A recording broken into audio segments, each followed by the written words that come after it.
হামজালা বিএনপিকে খোঁজাখুঁজি করলে বিএনপি দেশে থাকতে পারবে না। আপনারা রাজনীতি করেন শিবচর উপজেলা নিয়ে, হামজালা রাজনীতি করে গোটা বাংলাদেশ নিয়ে। আপনারা চিল্লা চিল্লি করবেন গ্রামে খেতে, হামজালা চিল্লা চিল্লি করবে বাংলাদেশের পার্লামেন্টে।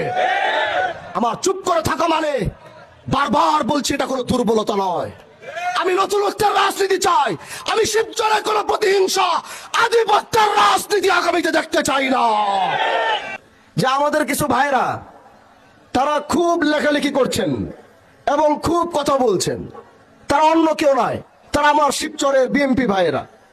কিন্তু আমি তাদেরকে একটা কথা বলতে চাই, আপনারা কি এটা মনে করছেন না যে আমি হামজালা নির্বাচিত হওয়ার পর আমার একটা নেতৃবৃন্দ কারোর সাথে কোনো খারাপ ব্যবহার করে নাই, আমার একটা নেতৃবৃন্দ কাউকে হুমকি ধামকি দেয় নাই।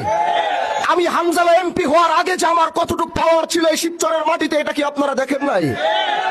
তাহলে আপনারা কি মনে করছেন আমি চুপ করে আছি কারণ আমি শান্তি চাই? আমি শিবচরের প্রত্যেকটা মানুষকে নিয়ে কাজ করতে চাই। আমি শিবচরের প্রতিটা দলের সদস্যদেরকে নিয়ে কাজ করতে চাই। আমার চুপ করে থাকা মানে আমার কোনো দুর্বলতা নয়।